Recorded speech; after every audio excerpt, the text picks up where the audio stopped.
A paz do Senhor Jesus, estamos iniciando mais um Instantes Finais, a sua aula de profecia e de escatologia bíblica no seu lar. E eu quero mais uma vez agradecer por sua audiência, a você que acompanha a programação da Rede Brasil e não perde um programa Instantes Finais. Eu gostaria de agradecer também pelas mensagens que temos recebido através do nosso WhatsApp, que é o 994661010. Saiba que a sua opinião é muito importante para nós. Que Deus te abençoe, que as bênçãos de Deus continuem sendo derramadas sobre a sua vida, sobre a sua família. Seja muito bem-vindo aos Instantes Finais. Se você está acompanhando diariamente o nosso programa, você sabe que nós estamos estudando sobre profetas e profecias. Eu espero que essa temporada esteja sendo de bênçãos para a sua vida. Nos programas anteriores, nós demos início ao estudo do ministério profético do Antigo Testamento, né? Pode abrir a tela, por favor. Você tem aí duas imagens, uma que representa os profetas orais e outra que representa os profetas literários. Nós também estudamos sobre o ministério do profeta Samuel. Inclusive, no programa anterior, nós estudamos esse tema, né? Que Saul foi ungido por Samuel como rei, ou Samuel ungiu a Saul como rei de Israel. Hoje nós estudaremos sobre o seguinte tema: Saul oferece sacrifícios e é reprovado por Deus. Deixa eu ilustrar aí essa imagem, claro, ilustrar não, é explicar essa imagem que é ilustrativa. É a ocasião que os filhos de Israel estavam em guerra, e Saul se precipita e oferece holocaustos. E esse que está falando com ele é exatamente na ocasião que Samuel chegou e o repreendeu por causa desse ato, não é? E é bom nós lembrarmos, né, antes de estudarmos essa história, é bom nós lembrarmos que o fato de ser escolhido por Deus não isenta a responsabilidade humana. Eu vou repetir essa frase mais uma vez. O fato de ser escolhido por Deus não isenta a responsabilidade humana. Deus escolhe, mas cabe ao homem obedecê-lo, né? Guardar as suas leis, os seus mandamentos, né? A Bíblia registra alguns exemplos de pessoas que foram escolhidas por Deus, mas que falharam, né? E por isso foram rejeitadas. Nós poderíamos falar de Eli. Você deve conhecer a história de Eli, o pai de Ófine, de Finéias, que era sacerdote, mas que Deus rejeitou aquela linhagem sacerdotal, aquela família sacerdotal, melhor dizendo, exatamente por conta dos pecados de Eli. Se você dispõe de uma Bíblia, você pode conferir comigo no primeiro livro de Samuel, capítulo de número 2, a partir do versículo de número 27, onde Deus se utiliza, né, de um profeta anônimo para dizer que havia rejeitado a Eli. E por quê? Por causa do seu mau procedimento, pelo fato de ele não corrigir os seus filhos, pelo fato de ele honrar mais os filhos do que a Deus. Capítulo 2, versículo 27 do primeiro livro de Samuel diz assim: E veio um homem de Deus a Eli, disse-lhe: Assim diz o Senhor, não me manifestei na verdade à casa de teu pai, estando os israelitas ainda no Egito, na casa de Faraó? Está falando aqui de quem? De Arão, né? E eu o escolhi dentre todas as tribos de Israel para sacerdote, para oferecer sobre o meu altar, para acender o incenso e para trazer o éfode perante mim, e dei à casa de teu pai todas as ofertas queimadas dos filhos de Israel. Porque dais coices contra o sacrifício e contra a minha oferta de manjares, que ordenei na minha morada, e honras a teus filhos mais do que a mim, para vos engordardes do principal de todas as ofertas do meu povo Israel. Portanto, diz o Senhor Deus de Israel, na verdade, tinha dito que a tua casa e a casa de teu pai andariam perante mim perpetuamente. Porém, agora diz o Senhor, longe de mim tal coisa, porque aos que me honram, honrarei, porém aos que me desprezam serão envelhecidos ou serão envergonhados ou desprezados. Então nós vamos perceber que Eli é um grande exemplo disso. Alguém que estava exercendo uma função, mas que foi rejeitado por Deus por conta do seu pecado, da sua negligência.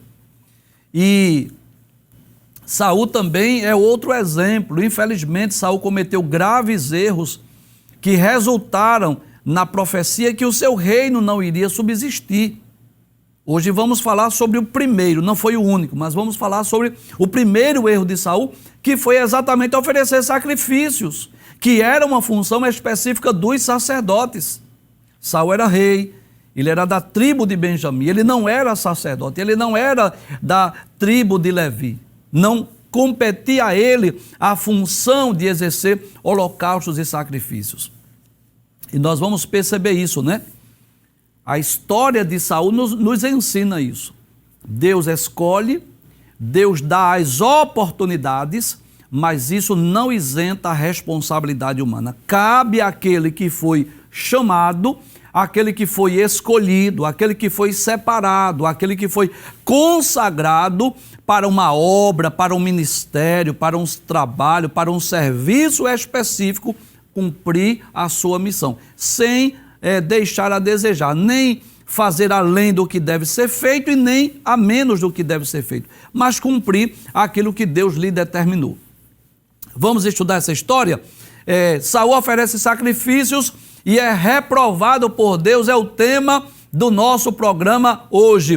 Pode passar a tela, por gentileza.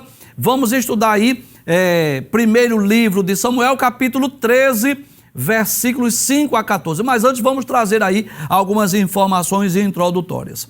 Apesar de Saul haver sido escolhido por Deus para reinar em Israel, né, como nós estudamos no programa anterior, capítulo 9 e 10 do primeiro livro de Samuel, traz a tela, aquela história bonita, lembra disso? Sim, que mandou Saul buscar umas jumentas que havia se perdido, e ele vai peregrinando de terra em terra, de cidade em cidade, e não achou as jumentas, e finalmente o seu moço disse assim: olha, vamos na casa do vidente, tem um vidente aqui nessa cidade, um homem honrado, cujas palavras não caem por terra. E aí eles foram, e Deus já havia dito a Samuel que amanhã, por essas horas, vou enviar um homem da tribo de Benjamim, que você vai ungí-lo como rei. Aquela história bonita daquele homem que foi escolhido por Deus para ser o capitão, para ser o líder da nação de Israel.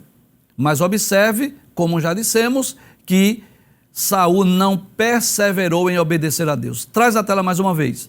Nós vamos dizer, cabia a ele, não é, a Saul, obedecer os mandamentos divinos. Mas quando o povo de Israel estava em batalha contra os filisteus, Saul se precipitou e ofereceu holocaustos em lugar do profeta Samuel, como nós veremos a seguir. Então vamos estudar esse texto, primeiro livro de Samuel, capítulo 13, versículos 5 a 14. Pode abrir a tela, por favor. No versículo 5 diz assim: e os filisteus se ajuntaram para pelejar contra Israel. Claro, isso aí é uma imagem meramente ilustrativa, mas de um exército, né, daqueles dias, os homens com seus escudos, com suas lanças, e havia um grande exército, né? Nós já falamos aqui em programas anteriores que os filisteus habitavam lá na terra de Canaã, eram dos povos cananeus, esse povo que foi ferrenho, traz a tela por favor, ferrenho, perseguidor da nação de Israel, ferrenhos inimigos. A história bíblica registra diversas batalhas entre Israel e os filisteus, inclusive Golias era filisteu, lembra disso? Os filisteus nos dias de Eli havia lutado contra Israel, havia levado a arca da aliança. Nós estudamos também outra ocasião em que Israel pelejou contra os filisteus e Deus trovejou e Israel venceu a guerra. Então era comum essas guerras, os conflitos, os combates contra os filisteus. Ora Israel prevalecia, ora os filisteus prevaleciam. E eu faço questão de dizer aqui, quando Israel estava andando com fidelidade diante de Deus, Quando o povo de Israel abandonava seus deuses, seus ídolos, orava, buscava a Deus, Israel prevalecia. Quando Israel adorava deuses, adorava ídolos, estava em pecado, às vezes o próprio Deus entregava o povo de Israel na mão dos filisteus. Nós já dissemos, mas eu faço questão de repetir, que muitas vezes os filisteus foram usados por Deus como instrumento de punição, de castigo, como ocorreu no livro dos Juízes. Lembra disso? Várias vezes o povo de Israel foi entregue a outros povos, a outras nações, por causa dos seus pecados. E aí, mais uma vez, os filisteus se preparam aí para uma peleja, para uma batalha, para uma guerra. Traz a tela, por favor. Aí diz que eles tinham 30 mil carros, 6 mil cavaleiros, e o povo em multidão como a areia que está à borda do mar, não é? Uma grande multidão de soldados, de valentes, de valorosos, e subiram e se acamparam entre Micmas ao oriente de Bet-Aven. Ou seja, eles estavam prontos para a batalha, numa espécie de uma planície, esperando uma oportunidade para lutar contra o povo de Deus, contra o exército de Israel. Pode passar a tela. Vendo, pois, os homens de Israel que estavam em angústia, olha que coisa interessante. E essa imagem aí ilustra muito bem o que estava ocorrendo com o povo de Israel. O povo estava apertado, o povo estava em angústia. E o que foi que fizeram os homens de Israel? O povo se escondeu pelas cavernas, pelos espinhais, pelos penhascos, pelas fortificações, pelas covas. E os hebreus passaram o Jordão para a terra de Gade e Gileade. E estando Saul ainda em Gilgal, todo o povo veio atrás dele tremendo. Ou seja, o povo estava com medo. E por quê? Simples. Quando havia guerras, o que ocorria com frequência? Soldados eram mortos, crianças eram levadas como escravas, as mulheres eram levadas para os soldados do exército vencedor. Muitas vezes havia os despojos, né, das guerras, levavam prata, levavam ouro, levavam vestes, levavam armas. E quando o povo de Israel viu aquela grande multidão, aquele grande exército, temeram, se esconderam, fugiram, procuraram cavernas, procuraram fortificações. E aqueles que foram em busca de Saul, porque Saul havia sido escolhido para rei, e uma das funções do rei era batalhar, era guerrear mesmo. Uma das funções do rei era exatamente liderar um exército. Você vai ver isso na história de Saul, você vai ver isso na história de Davi, na história do rei Acabe, na história do rei Josafá, que muitas vezes tiveram que se deparar com guerras, com batalhas. E o povo de Israel estava temendo, estava amedrontado. Por quê? Por causa daquele grande número de soldados, do exército dos filisteus. Eles temeram morrer. E alguns foram buscar o rei Saul, mas estavam amedrontados. Faltava a coragem, a fé para vencer aquela batalha. Passe o texto, por favor. Aí diz que Saul esperou 7 dias, até o tempo que Samuel determinara. Então é como se Samuel tivesse dito, olha, eu vou chegar em 7 dias, e esperou os 7 dias, e não vindo, porém, Samuel a Gilgal, o povo se espalhava dele. Alguns soldados começaram a ir embora, deixando o rei Saul em aflição, em desespero, amedrontado, aflito. Por quê? Porque os soldados começaram a se espalhar, começaram a ir embora. Aí o que é que Saul faz? Saul disse assim, trazei-me aqui um holocausto e ofertas pacíficas, e ofereceu o holocausto. Olha o erro de Saul. Eu não sei se você lembra, mas nós estudamos na outra batalha envolvendo o exército de Israel e o exército dos filisteus, no capítulo de número 7, naquela ocasião que Deus mandou a trovoada. Você percebe isso? Que os filhos de Israel estavam prontos para ir à guerra, estavam prontos para ir à batalha, e foi quando Samuel ofereceu o holocausto que eles foram para a guerra. Então, você lendo o capítulo de número 7, você vai perceber isso. capítulo 7, versículo 9 do primeiro livro de Samuel. Então tomou Samuel um cordeiro que ainda mamava e sacrificou inteiro em holocausto ao Senhor. Eu posso dizer que havia uma prática, um costume de antes de os exércitos se enfrentarem, haver ofertas, haver holocaustos, haver sacrifícios. Então, em certo aspecto, Saul estava certo. Ele só queria começar a guerra depois que o sacrifício, depois que a oferta fosse oferecida. Mas houve uma precipitação por parte dele. Por quê? Não era a função de Saul oferecer holocausto, era a função de Samuel. O que ele deveria fazer? Duas opções: ou iria para a guerra sem oferecer os holocaustos, ou esperava mais um pouco Samuel voltar, Samuel chegar. Samuel disse que vinha. Naquela época não tinha celular, né? Para ligar, e aí, está chegando, qual é a previsão de tempo? Está chegando em quanto tempo? Não tinha celular naquela época. Então ele tinha as duas opções. Opção número 1, vamos para a guerra sem oferecer holocausto. Segunda, só vamos guerrear quando Samuel chegar. Mas o que foi que ele fez? Precipitou-se. Passe o texto, por favor. E que coisa interessante. Aí o texto diz assim, olha aí o perigo da precipitação. E sucedeu que, acabando ele de oferecer o holocausto, eis que Samuel chegou. Olha, que coisa interessante. Só deu tempo oferecer o holocausto. Assim que ofereceu, Samuel chega. O que é que eu aprendo? Traz a tela. Se ele esperasse mais um pouquinho, era só o tempo de esperar mais um pouco, talvez alguns minutos, no máximo algumas horas, era o tempo que Samuel chegava. E Samuel, como um sacerdote, iria oferecer holocaustos. Porque você sabe disso, que desses 3 grupos de mediadores, o rei, o profeta e o sacerdote, havia funções específicas para cada um.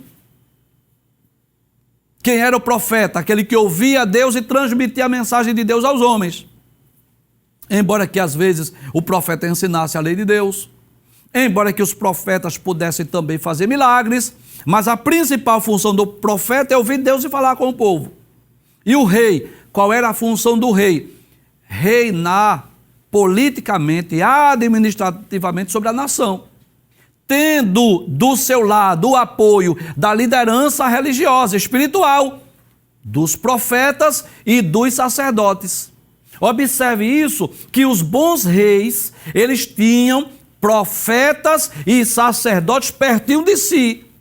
Os bons reis, eles cuidaram, por exemplo, do culto a Deus, de renovar a aliança, de mandar destruir os ídolos, de abolir a idolatria. Nós vamos ver isso quando estudarmos a história dos reis. Os maus reis conduziram o povo para distante de Deus. Os bons reis trouxeram o povo para perto de Deus. Porque o desejo de Deus é que os reis reinassem levando, conduzindo o povo para perto de Deus.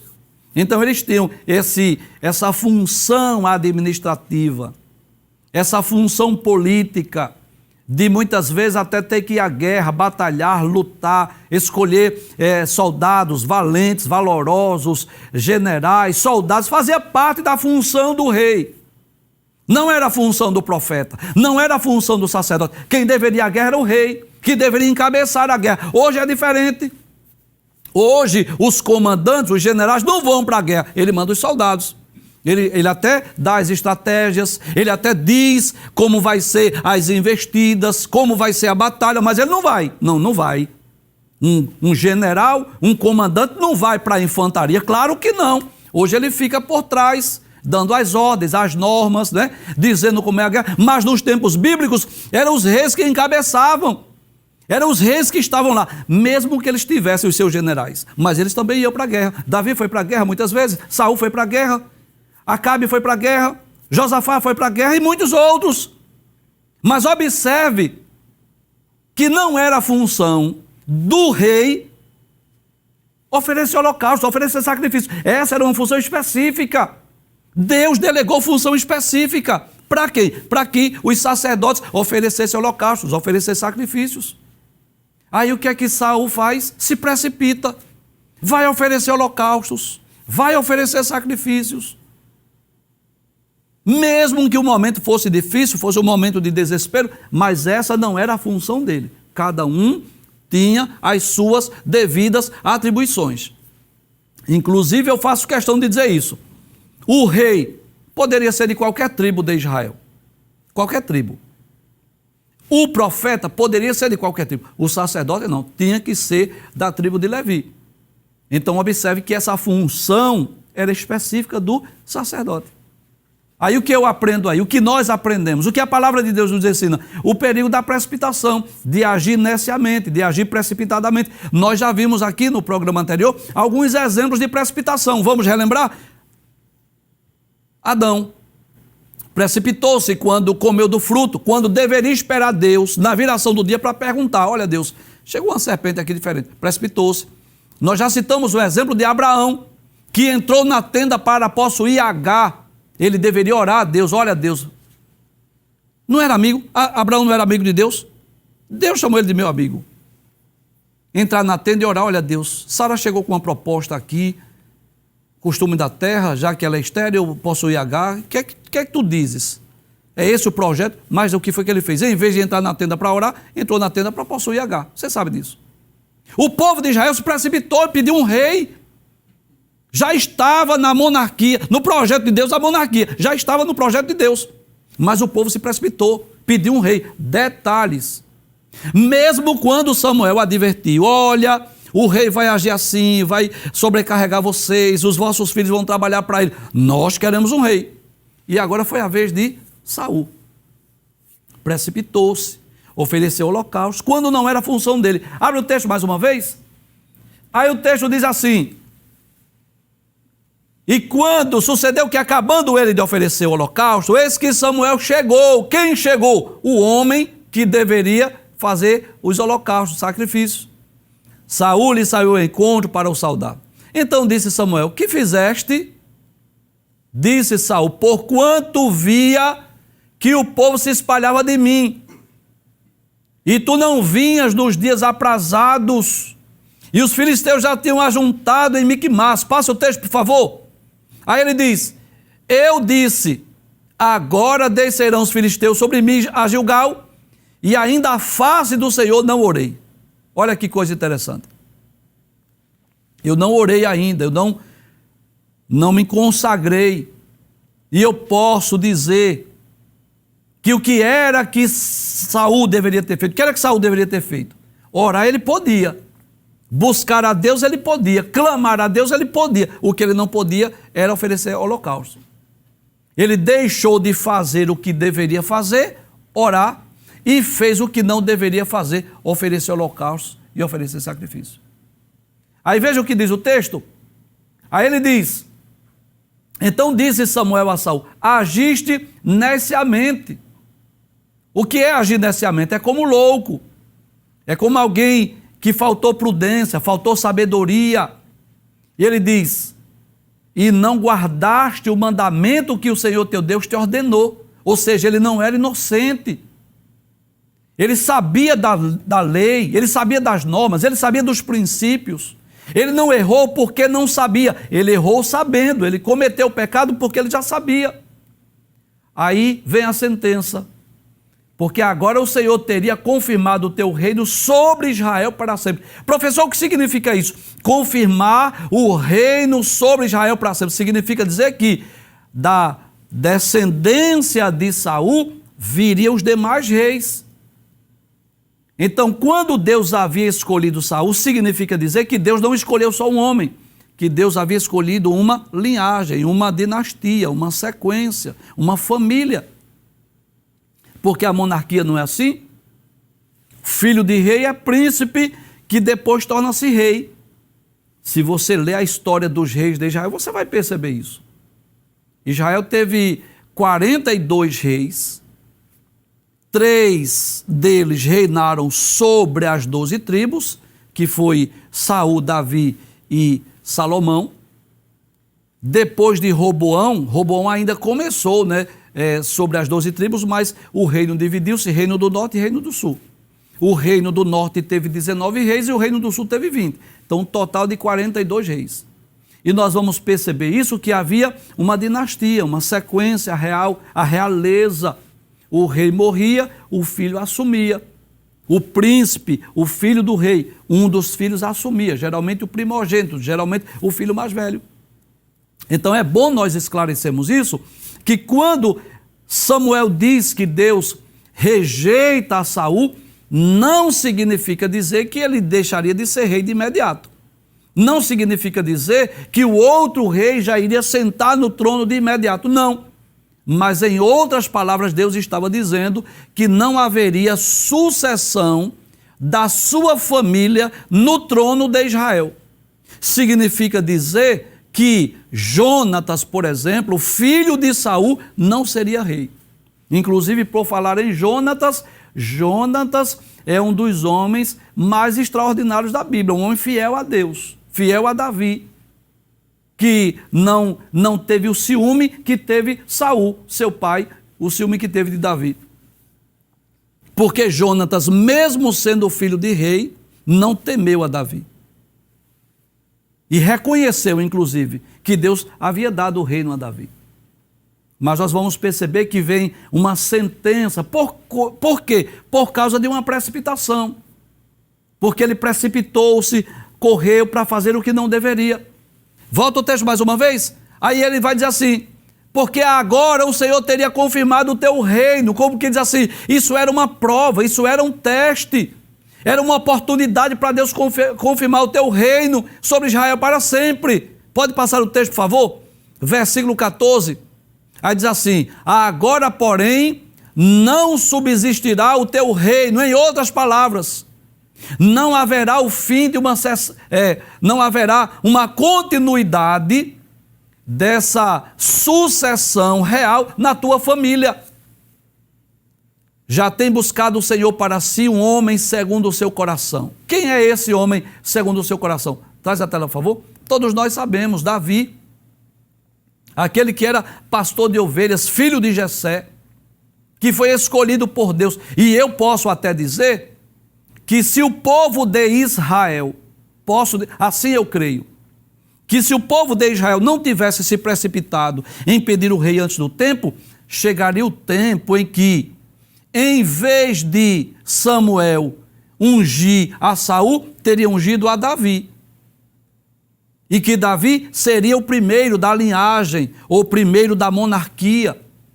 Acredito que era esse o projeto de Deus, que Samuel fosse o último dos juízes e Davi o primeiro rei. Porque o texto deixa bem claro que Davi era um homem segundo o coração de Deus. E o que significa o homem segundo o coração de Deus? Não significa dizer que ele era perfeito, que ele não tivesse falha. Claro, Davi teve suas falhas, cometeu seus erros durante a sua jornada. Mas observe que, diferente de Saul, Davi era aquele homem de um coração voltado para Deus, de um coração contrito, de um coração quebrantado. Quantos salmos escreveu Saul? Quantas vezes a Bíblia nos mostra Saul louvando a Deus ou se consagrando a Deus? Não mostra, mostra Davi. Mostra Davi escrevendo salmos, mostra Davi orando a Deus, mostra Davi se consagrando ao Senhor. E mesmo quando Davi ele ora, ele chora, ele pede perdão, ele pede misericórdia a Deus. É esse o sentido do termo um homem segundo o seu coração, ou seja, aquela pessoa que Deus já escolheu, já estava no coração. E claro que Deus não é pego de surpresa, claro que Deus conhece o amanhã, Deus já conhece o futuro. Então Deus já sabia exatamente a trajetória de Saul.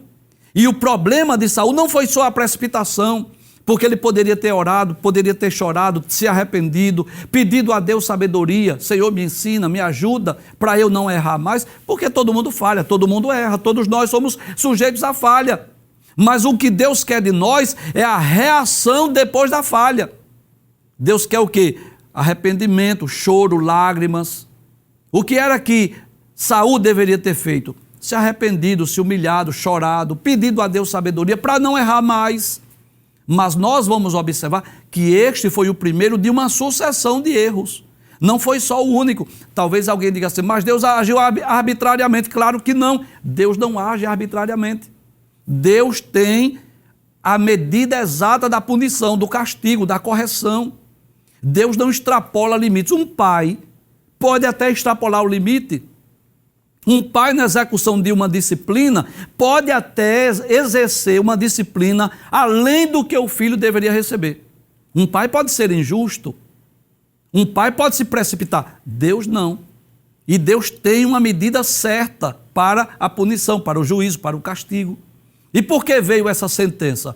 Por causa não só da precipitação, mas por conta dos demais erros que Saul vai cometer. E Deus já sabia muito bem a trajetória, a jornada de Saul. Então, Deus já vai usar, olha que coisa interessante, olha a importância do profeta Samuel na história de Saul.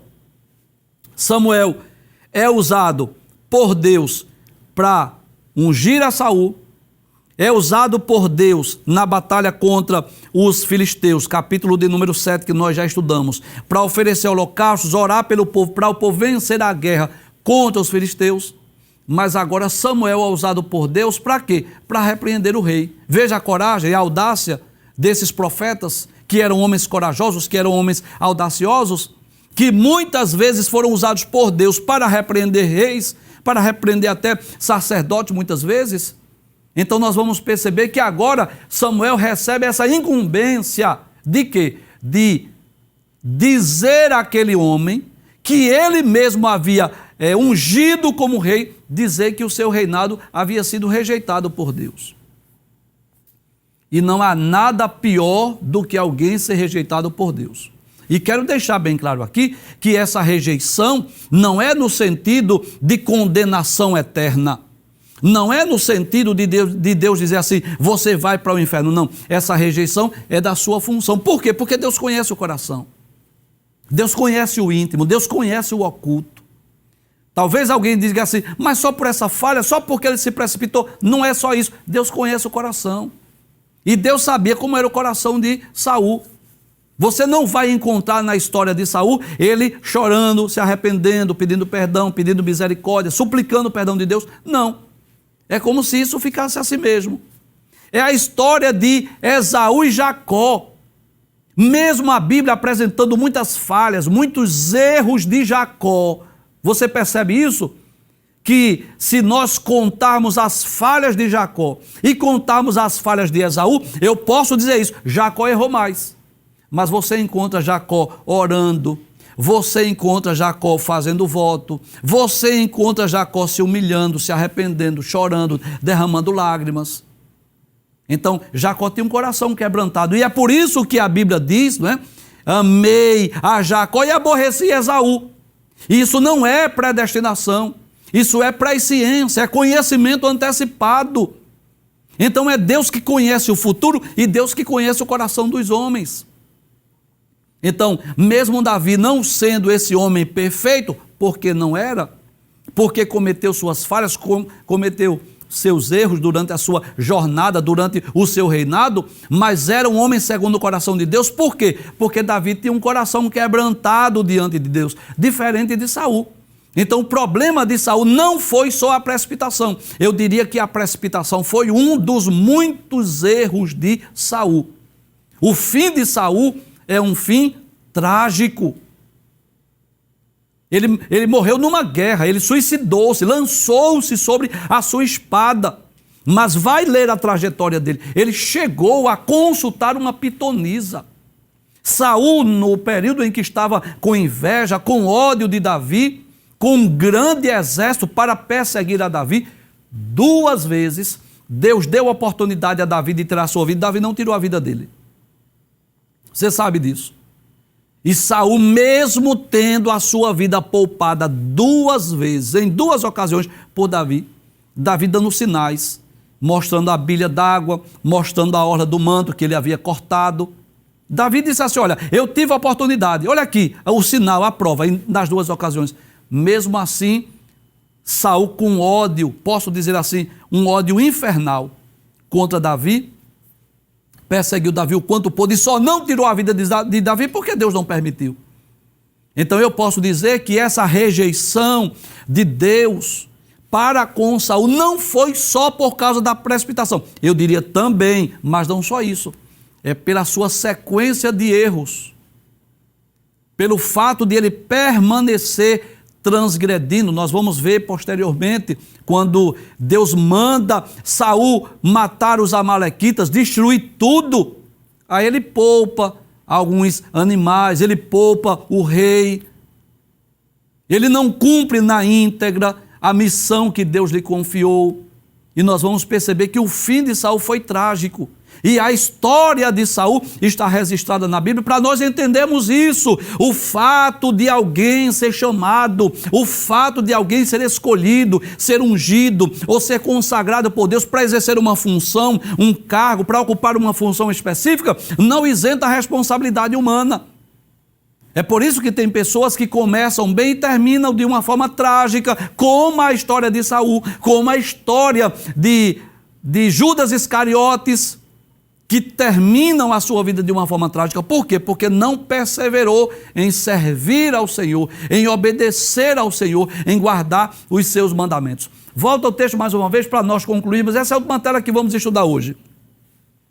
Aí, o mesmo Samuel que ungiu a Saul agora é usado por Deus para dizer assim: agora não subsistirá o teu reino, ou seja, não serão teus filhos que irão assentar no trono. Já tem buscado o Senhor para si um homem segundo o seu coração, e já lhe tem ordenado o Senhor que seja chefe sobre o seu povo, porquanto, olha aí, não guardaste o que o Senhor te ordenou. Qual é a grande lição que essa história de Saul nos ensina? Sobre o nosso dever, a nossa responsabilidade de guardar o mandamento do Senhor. De não fazer nem aquém e nem além daquilo que Deus espera de nós.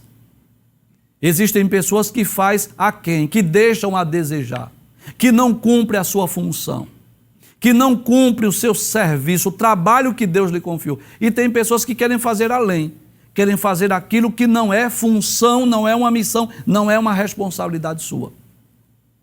E essas histórias foram registradas na Bíblia, claro, para servir de alerta, de advertência para cada um de nós. De nós entendemos isso, que o fato de alguém ser chamado por Deus não significa dizer que a pessoa será infalível, não significa dizer que a pessoa não terá falha, mas também não significa dizer que a pessoa vai cumprir a sua missão a contento. Porque essa é a verdade. Deus escolheu sim, porque era o melhor que tinha na época. Mas isso não isenta a responsabilidade humana. E o que é que Deus quer de nós? Que nós possamos saber qual é a função. Saber o nosso dom, o nosso talento, o nosso chamado, a nossa vocação. Para que fomos chamados? O que é que Deus espera de nós? Dentro dessa função que eu ocupo, até onde eu devo ir? Até onde é a minha responsabilidade? O que é que eu devo fazer para não deixar a desejar, mas também para não exceder aquilo que não é um dever ou uma responsabilidade nossa. Então ele foi rejeitado não no sentido de Deus dizer assim, você vai para o inferno, não, não é nesse sentido, mas no sentido de dizer assim, não vou mais escolher a tua família como rei. E foi trágico para Saul saber disso, porque ele como rei possivelmente já pensava nisso, né? Em estar preparando sucessores, quem sabe preparando Jonatas para o reinado. Só que ele não teve essa oportunidade, não teve esse privilégio, porque tanto ele como Jonatas morreram na guerra, morreram na batalha. E aí quem é que vai assumir o trono? Quem vai sentar-se no trono é exatamente Davi, o homem segundo o coração de Deus. Que Deus nos ajude para que nós não possamos agir neciamente ou precipitadamente como agiu Saul, para não sermos destituídos da função, do cargo ou do lugar que o Senhor nos confiou.